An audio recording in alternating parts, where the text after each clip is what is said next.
बुद्ध के पास उनका एक शिष्य आया और बौखलाए स्वर में बोला, जमींदार राम सिंह ने मेरा अपमान किया है, आप सभी चले, उसे सबक सिखाना होगा। बुद्ध बोले, प्रियवर, सच्चे बोध का अपमान करने की शक्ति किसी में नहीं होती। तुम इस बात को भुला दो। जब प्रसंग भुला दोगे तो अपमान कहाँ बचा रहेगा।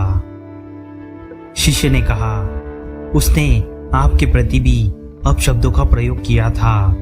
आप चलिए तो सही। आपको देखते ही वह शर्मिंदा हो जाएगा और क्षमा मांग लेगा।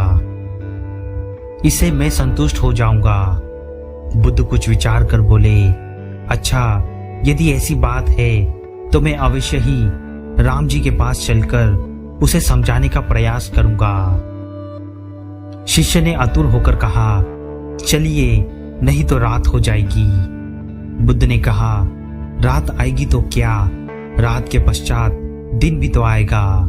यदि तुम वहां चलना आवश्यक ही समझते हो तो मुझे कल याद दिलाना, कल चलेंगे। दूसरे दिन बात आई गई हो गई। शिष्य अपने काम में लग गया और बुद्ध अपनी साधना में लीन हो गए।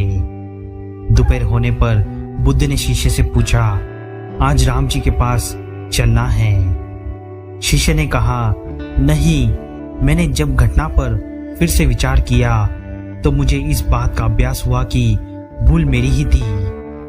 अब राम जी के पास चलने की कोई जरूरत नहीं है। बुद्ध ने मुस्कुराकर कहा, अगर हम तुरंत प्रतिक्रिया देने से बचे तो हमारे भीतर की कटुता समाप्त हो जाती है। शिष्य बुद्ध का आशय समझ उनके प्रति नतमस्तक हो गया।